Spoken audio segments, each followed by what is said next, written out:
ఉద్యోగుల సమస్యల పరిష్కారమే ధ్యేయంగా పనిచేస్తామంటున్నారు ఏపీ ఎన్జీఓ కొత్త అధ్యక్షుడు చంద్రశేఖర్ రెడ్డి. అశోక్ బాబు స్వచ్ఛంద పదవి విరమణతో ప్రస్తుతం ప్రధాన కార్యదర్శిగా ఉన్న చంద్రశేఖర్ రెడ్డి కొత్త అధ్యక్షుడిగా రేపు బాధ్యతలు చేపట్టబోతున్నారు. సమైక్యాంధ్ర ఉద్యమంలో ఏపీ ఎన్జీఓలు సరిగా పోరాడలేదన్న విమర్శలు సరికాదన్నారు ఆయన. కొన్ని గుర్తింపు సంఘాలు కొత్త జేఏసీ పెట్టుకున్నాయని, ఆయా సంఘాలను కూడా కలుపుకుపోయి ఉద్యోగుల సమస్యలపై ప్రభుత్వంతో పోరాడతామంటున్న చంద్రశేఖర్ రెడ్డితో మా ప్రతినిధి MP Rao face to face. ప్రభుత్వ ఉద్యోగుల సమస్యల పట్ల ముందుగా స్పందించేది ఏపీ ఎన్జీఓ సంఘం. దాదాపుగా లక్షలాది మంది ఉద్యోగులు ఏపీ ఎన్జీఓల కింద ఉన్నారు. అలాగే ఏపీ జేఏసీ అంటే అన్ని ఉద్యోగ సంఘాల జేఏసీ తరపున కూడా ఏపీ జేఏసీ అనేది ఒకటి ఉంది. దీనికి సంబంధించి ఏపీ జేఏసీ అన్ని ఉద్యోగ సంఘాలను కూడా లీడ్ చేస్తూ ఉంటుంది. దీంతో ఏపీ ఎన్జీఓ అధ్యక్షుడు అశోక్ బాబు, ఈ ఉద్యోగాన్ని నడిపించినటువంటి జనరల్ సెక్రటరీ చంద్రశేఖర్ రెడ్డి పేర్లు ప్రజల్లో బాగా ప్రాచుర్యం కల్పించాయి. అయితే ఇదే సమయంలో ఈరోజు తాజాగా ఏపీ ఎన్జీఓ అధ్యక్షుడు అశోక్ బాబు స్వచ్ఛంద పదవి విరమణ చేశారు. త్వరలోనే ఆయన రాజకీయాల్లోకి ఎమ్మెల్సీగా కూడా వెళ్ళబోతున్నట్లుగా తెలుస్తుంది. అయితే ఇదే సమయంలో ఏపీ ఎన్జీఓ కొత్త అధ్యక్షుడిగా మరో 2 రోజుల్లో బాధ్యతలు చేపట్టబోతున్నారు. ప్రస్తుతం జనరల్ సెక్రటరీగా ఉన్నటువంటి చంద్రశేఖర్ రెడ్డి. ప్రస్తుతం మనతో చంద్రశేఖర్ రెడ్డి ఉన్నారు. ఆయన ముందు చాలా సవాళ్ళు ఉన్నాయి. రాబోయే ఎన్నికలు కూడా ఉద్యోగులు చాలా కీలక పాత్ర పోషిస్తారు. ఎన్నికల్లో ఉద్యోగుల పాత్ర ఎలా ఉండబోతుంది, ఉద్యోగుల సమస్యల పట్ల ఏ విధంగా ముందుకెళ్ళబోతున్నారు అనేది చంద్రశేఖర్ రెడ్డి మాటలో తెలుసుకుందాం. Sir, first of all congratulations. Thank you very much అండి.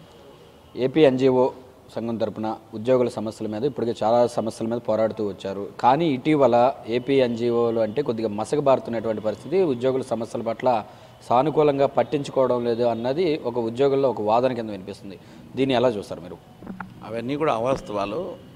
ఈ రోజున ఆంధ్రప్రదేశ్లో ఉన్నటువంటి ఉద్యోగ సంఘాలలో నంబర్ 1 ఏంటంటే AP NGOs association. AP NGOs అసోసియేషనే జేఏసీని కూడా లీడ్ చేస్తాయి. దాదాపు 105 సంఘాలు ఈ ఏపీ జేఏసీలో ఉన్నాయి. ఈవెన్ అటెండర్ నుంచి కూడా అడిషనల్ డైరెక్టర్ దాకా కూడా మా దగ్గరికే వస్తారు. వాళ్ళకి ఏ ప్రాబ్లమ్స్ ఉన్నా కూడా మేము గవర్నమెంట్తో డిస్కస్ చేస్తాము. అవన్నీ కూడా సెటిల్ చేయడానికి ప్రయత్నం చేస్తున్నాం. అయితే మస్కబారింది అన్నారు చూడండి, అది మేము ఒప్పుకోము దాన్ని. ఏపీ ఎన్జీఓ సంఘము, ఏపీ జేఏసీ ఈరోజు రాష్ట్రంలో ఉన్నటువంటి ఉద్యోగుల యొక్క బాగోగులు చూసుకునేది మేమే అని చెప్పి నేను ఘంటాపదంగా చెప్తున్నాను. అయితే ఇప్పుడే కాదు, ఎప్పటి నుంచో కూడా ఈ రోజున దేశంలోనే ఏపీ ఎన్జీఓల సంఘానికి ఒక ప్రత్యేకత ఉంది. All India state government employees federation కూడా అనే దాన్ని కూడా స్థాపించింది కూడా మన ఏపీ ఎన్జీఓ సంఘమే ఒకప్పుడు, ఆమరగడ్డ శ్రీరాములు అని చెప్పేసి. అలాంటి సంఘం ఏపీ ఎన్జీఓ సంఘం చాలా పెద్ద చరిత్ర ఉంది ఈ సంఘానికి. ఈ సంఘంలో మరి ఈ రోజున రాష్ట్రంలో ఉన్నటువంటి దాదాపు 4,20,000 మంది ఉద్యోగస్తులు, పెన్షనర్స్ కలిపి 8 లక్షల మంది ఉన్నారు. 8 లక్షల మందికి కూడా ఈ రోజున మేము బాధ్యత వహిస్తూ ఏపీ ఎన్జీఓస్ అధ్యక్షుడే, ఏపీ జేఏసీ కూడా చైర్మన్గా ఉంటారు. 8 లక్షల మందికి మేము ప్రాతినిధ్యం వహిస్తూ ఉన్నాం. అలాంటి సమయాలలో ప్రతి డిపార్ట్మెంట్లో వాళ్ళకు ఉన్నటువంటి ప్రాబ్లమ్స్ అన్నీ కూడా సాల్వ్ చేస్తూ ఉద్యోగులకు రావాల్సినటువంటి రాయితీలన్నీ కూడా సాధించట్లకు మేము ముందుంటున్నాం. అదేవిధంగా మీకు తెలుసు, సమైక్యాంధ్రలో కూడా మరి రాష్ట్రం విభజిస్తూ ఉంటే మరి ఇక్కడ ప్రజలకంతా కూడా ఇబ్బందులు కలుగుతాయి, రాష్ట్రం నష్టపోతుంది అనేటువంటి ఉద్దేశంతో ఉద్యోగస్తులుగా మాకు సంబంధించిన కాకపోయినప్పటికీ కూడా ప్రజలకు సంబంధించినప్పుడు కూడా మేమేం ఆలోచించామంటే ఇది ప్రతి ఒక్కరికి కూడా నాట్ ఓన్లీ ఉద్యోగస్తులు, అటు ప్రజలకు కూడా ఇది చాలా అన్యాయం అని చెప్పేసి మేము ప్రజల్లోకి తీసుకెళ్లి ఆ రోజు ఉద్యమాన్ని నడిపించినటువంటి ఘనత కూడా ఏపీ ఎన్జీఓ సంఘాందే. మరి ఎంత ఉద్యమం చేసినా కూడా రాష్ట్రం అయితే విడిపోయింది పొలిటికల్ వాళ్ళ డెసిషన్ ప్రకారం. సమైక్యాంధ్ర ఉద్యమం సమయంలో ఏపీ ఎన్జీఓల పాత్ర మీద కొద్దిగా విమర్శలు కూడా వచ్చినటువంటి పరిస్థితి. అంటే జేఏసీగా వెళ్దాం అనుకున్నటువంటి సమయంలో అప్పుడు మీరు జేఎస్గా జనరల్ సెక్రటరీగా కూడా ఉన్నారు. ఉద్యమాన్ని నీరుగార్చారు. ప్రస్తుతం అంటే మాజీ అధ్యక్షుడు అశోక్ బాబు, జనరల్ సెక్రటరీ చంద్రశేఖర్ రెడ్డి ఇలాంటి కొంతమంది నాయకులు ఉద్యమాన్ని నీరుగార్చారు. సమైక్యాంధ్ర ఉద్యమం అనేది సరిగ్గా చేయలేదు అని చెప్పి అప్పట్లో చాలా విమర్శలు వచ్చినవి.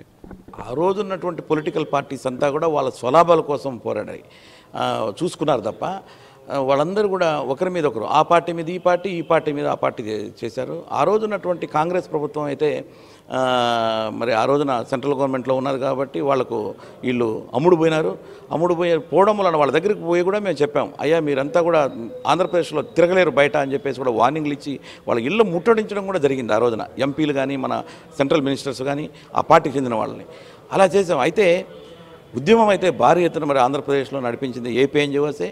అయితే విమర్శలు అంటే ఇప్పుడు అసలు మా పని కాదు అది. మా పని కానప్పటికీ కూడా మేము అందరినీ కూడా ప్రజలకి వాళ్ళందరికీ కూడా ఎన్లైట్ చేసి మన రాష్ట్రం విడిపోతే మనకు నీరు ప్రాబ్లం వస్తుంది, మనకు ఉద్యోగాలు పర్టికులర్గా ఉద్యోగాలు పిల్లలకి చదువుకున్న తర్వాత ఉద్యోగాలు అన్నీ కూడా హైదరాబాద్లోనే ఉన్నాయి.